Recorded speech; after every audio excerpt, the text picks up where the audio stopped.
ఆయన ఘనత కొరకు నా సర్వస్వం. ఆగస్ట్ 5. దిగ్భ్రమ కలిగించే దేవుని పిలుపు. మనుష్య కుమారుని గూర్చి ప్రవక్తల చేత వ్రాయబడిన మాటలన్నీ నెరవేర్చబడును.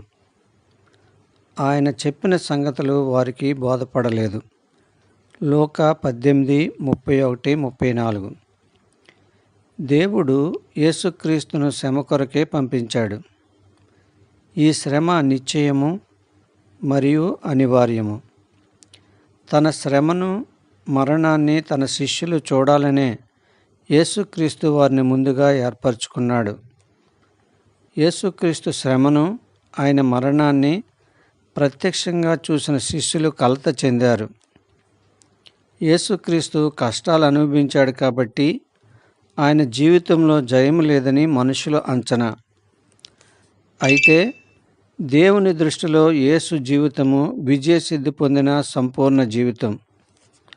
మనుషుల దృష్టిలో ఏది వైఫల్యమో దేవుని దృష్టిలో అది విజయం.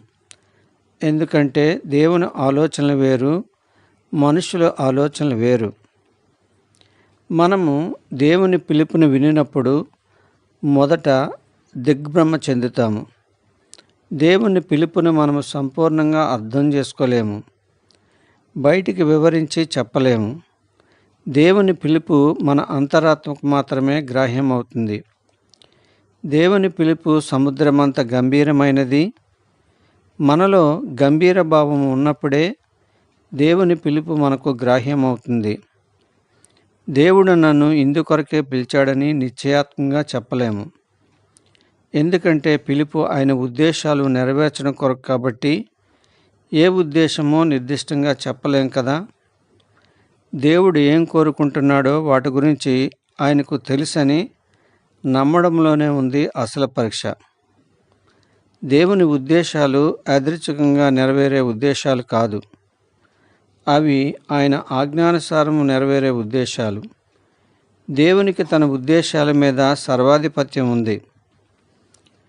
మనకు దేవునితో అన్యోన్యత మరియు ఏకత ఉన్నట్లయితే ఆయన ఉద్దేశాల్ని ఆనవాలు పట్టగలం. అప్పుడు మనం ఇక ఆయన ఉద్దేశాలని తెలుసుకోవడానికి ఎటువంటి ప్రయత్నం చేయనక్కర్లేదు.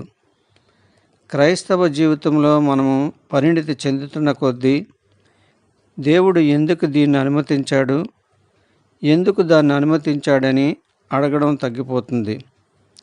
జీవితంలో అన్నిటి వెనుక అంతర్లీనంగా ఉన్న బలీయమైన దేవుని ఉద్దేశాన్ని, ఆ ఉద్దేశం కొరకు దేవుడు మనల్ని రూపొందించాడని మనం చూడగలుగుతాం. నిజమైన క్రైస్తవుడు తన శక్తి సామర్థ్యాలను నమ్మడు, దేవుని జ్ఞాన వివేకాలని నమ్ముతాడు. మనకు మన సొంత ఉద్దేశాలు ఉన్నట్లయితే మనము దేవుని పిల్లలాగా ఉండలేము. ఎందుకంటే దేవుడు తన పిల్లల్లో ఎదురుచూసే నిష్కాపట్యము, నిశ్చలత, ప్రశాంతత మనలో ఉండవు గనక.